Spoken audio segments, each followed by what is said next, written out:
बेरोजगारी खूप अशा सध्या काय आहेत समस्या आपल्याला भेडसावत आहेत. या ठिकाणी काय आणलेले आहेत काही कोडे आणलेले शब्द आणि ती तुम्ही काय करायचे आहे मला मी देणार आहे ते वाचायचं आहे आणि त्याचं उत्तर तुम्ही मला सांगायचं. कोड हे सगळ्यांना वाचून दाखवायचं. मोठ्याला वाचा.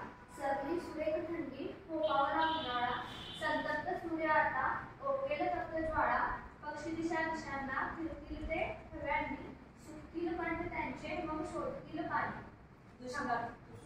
बरोबर अगदी छान. त्यासाठी टाळ्या वाजवा.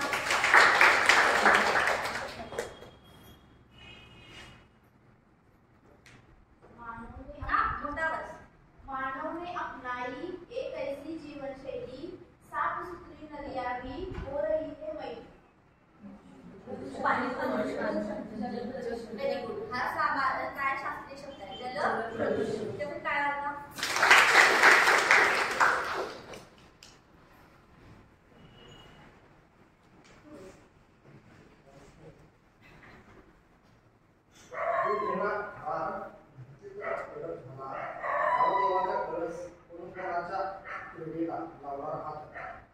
संसाराची सगळी लागली वाढ.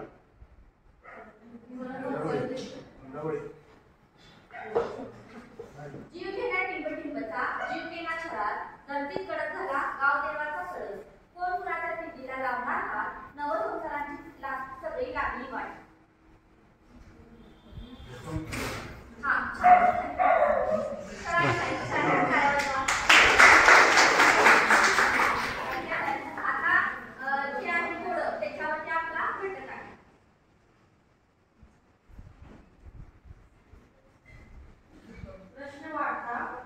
उपाय कुटुंब नियोजन.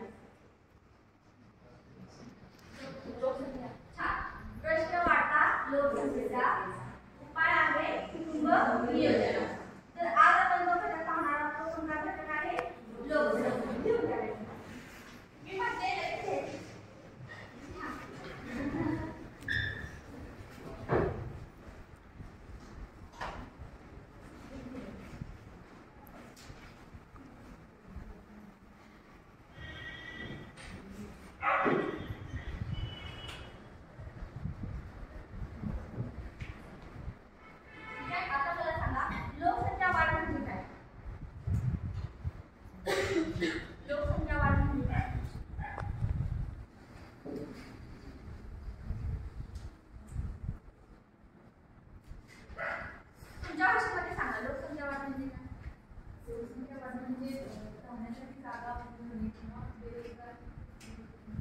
राहण्यासाठी जागा ती थोडंसं जवळ आली आणि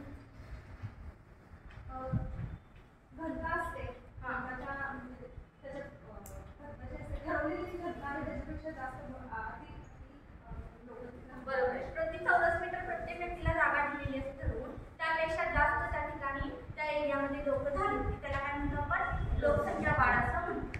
आता लोकसंख्या वाढीची वेगवेगळी कारणे आहेत. ती कोणती कारणे आहेत.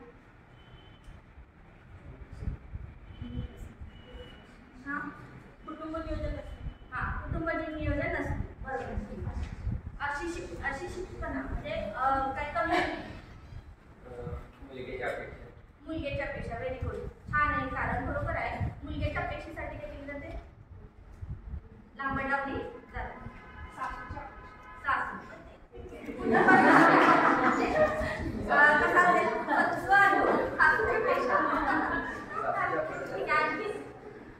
बघा लोकसंख्या वाढीसाठी वेगवेगळी कारणं आहेत. त्याच्यामध्ये आहे जन्मदर वाढ. दुसरा आहे कोणता मृत्यूदर.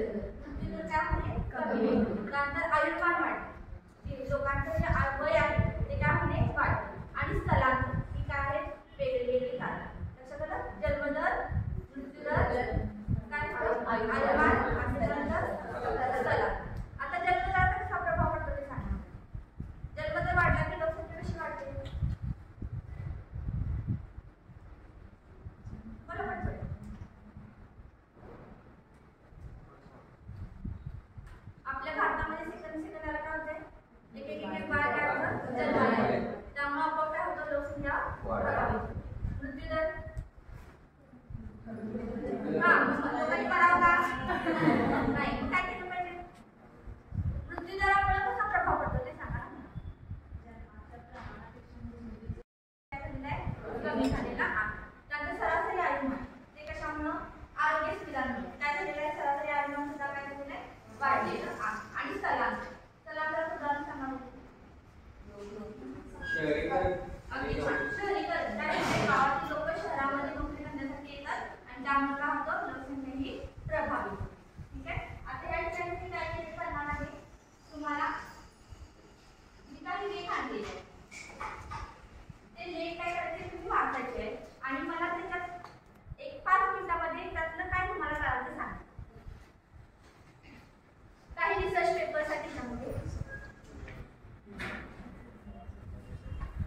एक नजर टाका आणि मला सांगा तुम्हाला काय एक हात दिला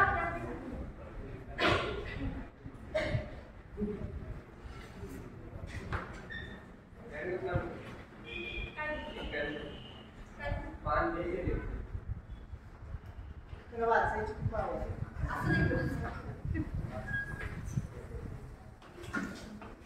फक्त नजर टाका आणि त्यात तुम्हाला थोडंसं काय करायचं.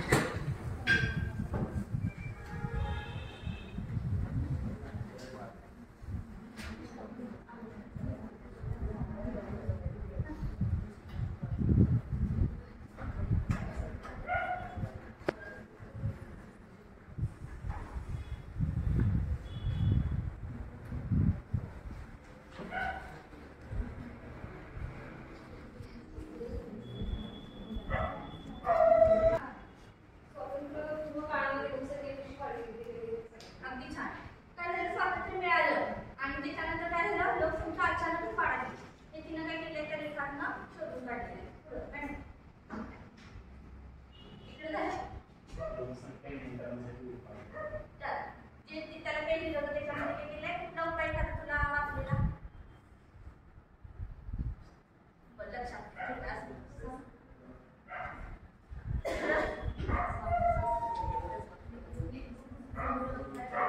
हा हे बघा, हे महत्वाचं आहे. हे बघा, हा लेख आहे त्याच्यामध्ये काय सांगितलेलं आहे?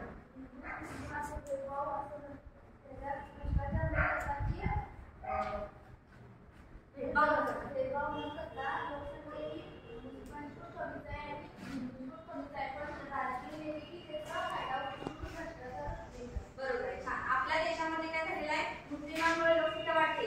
हा फार मोठा गैरसमज आहे. पण ह्या लेखामध्ये जे सांगितलेलं आहे ते असं नाही आहे. हिंदू आणि मुस्लिम यांच्यामुळे लोकसंख्या वाढत नाही आहे. मुस्लिम पण बऱ्यापैकी शिकतात आणि त्यांना पण जाण झालेली आहे की जास्त लोकसंख्या असेल तर आपल्या कुटुंबाचं आपण काय करू शकत नाही? पालन पोषण करू शकत नाही. आणि हा गैरसमज काढणं आणि मुलांचा गैरसमज काढणं हे फार महत्त्वाचं आहे. खूप चांगल्या पद्धतीने सांगितलेलं आहे. मी जो लेख वाचला त्याच्यामध्ये लिंग न्याय आणि महिला सबलीकरण याच्याविषयी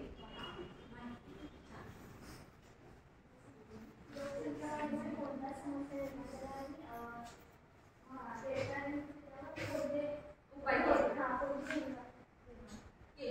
या संदर्भात. 1977 नंतर आणीबाणी लागली. आणीबाणीमध्ये त्यावेळेला भारतीय जनता पक्ष निवडून आले. त्यांनी कुटुंब कल्याण कार्यक्रम ही योजना चालू केली आणि त्यामध्ये तरतुदी होत्या. त्यामध्ये तरतूद सन 2000 मध्ये लोकसंख्या धोरण जाहीर केले आहे. 2000 पासून लोकसंख्या धोरण जाहीर केले. हे महत्त्वाचं आहे बघा. 2000 पासून त्यांनी काय केलंय? लोकसंख्या धोरण काय केलेलं आहे? जाहीर केलंय. जे आपल्याला माहित नव्हतं. हम दो हमारे दो ते त्यातनं घोषणा आलेली आहे. आणि कुठेतरी तुला तुम्हाला प्रश्न पडू शकतो. ठीक आहे. आता आपण काय केलेलं आहे? एकूणच कारणांचा काय केलेलं आहे? चर्चा केलेली आहे. पण नुसती कारणं शोधून चालणार नाही. त्याच्या संदर्भात काय केलं पाहिजे? आता सध्या स्थिती काय आहे? सद्यस्थिती काय आहे? त्याच्यावरती आपण लेखन केला पाहिजे, विचार केला पाहिजे. तर मी 2 गट करते. हा एक पहिला गट असणार आहे आणि हा एक दुसरा गट असणार आहे. आणि मगाशी ज्या आपण ऍक्टिव्हिटीज घेतल्या त्या ऍक्टिव्हिटीजमधला एक गेम आपण त्या ठिकाणी घेणार आहोत. तो असा आहे फाइंड द पर्सेंटाइल. म्हणजे मी 3 विधानं सांगणार आहे. त्या 3 विधानांपैकी कोणतं विधान खोटं आहे तुम्ही काय करायचं आहे? ओळखायचं आहे. ओके. सगळे त्याला विधान एकदाच वाचलं जाणार आहे. त्यामुळे मी तोंडी सांगतो. ओके आवाज? ठीक आहे. बघा. विधान ह्या गटासाठी पहिल्यांदा लोकसंख्या वाढ म्हणजे विखुरलेल्या गटातील लोकांच्या संख्येत झालेली वाढ. जगाची लोकसंख्या सध्या 1 अब्ज झालेली आहे. तिसरं विधान आहे 2080 पर्यंत लोकसंख्या 10.3 अब्ज होईल. त्या गटाला संधी आहे. लोकविधान खोटायचे सांगा. जगाची लोकसंख्या सध्या 1 कोटी आहे. 1 कोटी आहे. 1 अब्ज आहे. हा, हे विधान खोटं आहे. ठीक आहे. का असं वाटतं तुला? 1 अब्जापेक्षा जास्त आहे. 1 अब्जापेक्षा जास्त आहे. ठीक आहे. का खरं तसं का वाटतं? तू वाचलेलं होतं.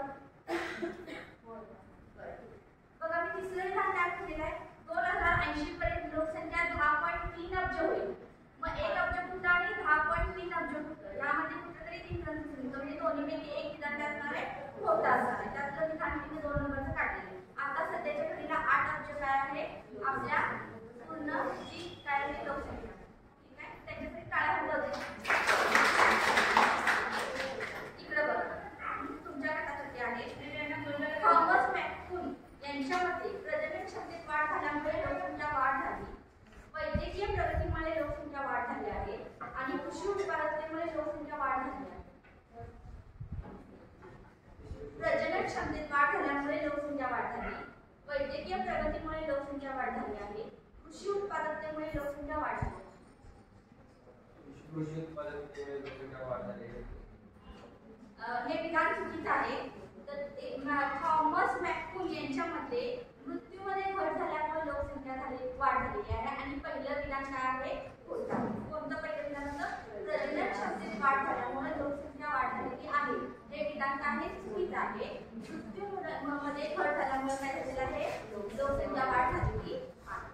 ठीक आहे त्या गटाचे मार्क केलेले आहे व त्यांनी प्रयत्न चांगला केले. या गटासाठी पुन्हा आपण घेऊया. 1 नंबरला लोकसंख्या वाढीसंदर्भात जो देश आहे तो आहे भारत. 2 नंबरला आहे चीन आणि 3 नंबरला आहे इंडोनेशिया. तुम्ही विधान त्या तिन्हीपैकी कोणतं खोटं आहे ते ओळखायचं.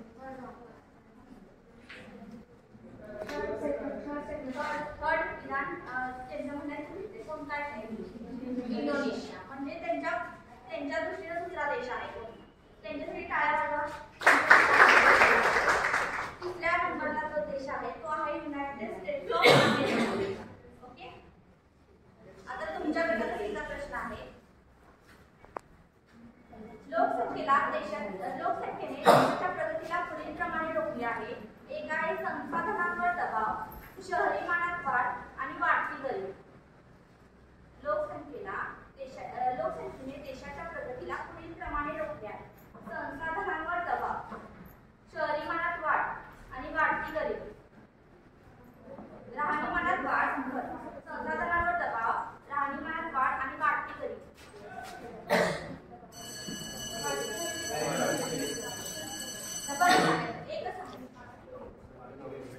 एकदा चुकलेला आहे. राहणीमानात वाढ, लोकसंख्या वाढल्यावर राहणीमानात वाढ होईल का?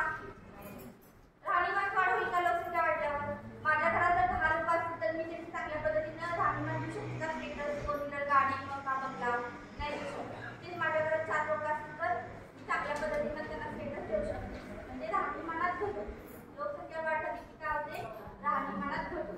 आलं लक्षात? ठीक आहे बघा हा गट विजयी झालेले त्यांच्या जोरदार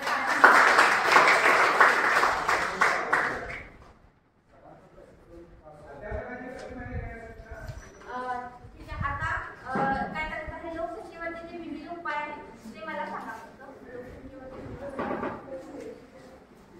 लोकसंख्या रोखण्यासाठी कोणते उपाय केले पाहिजे?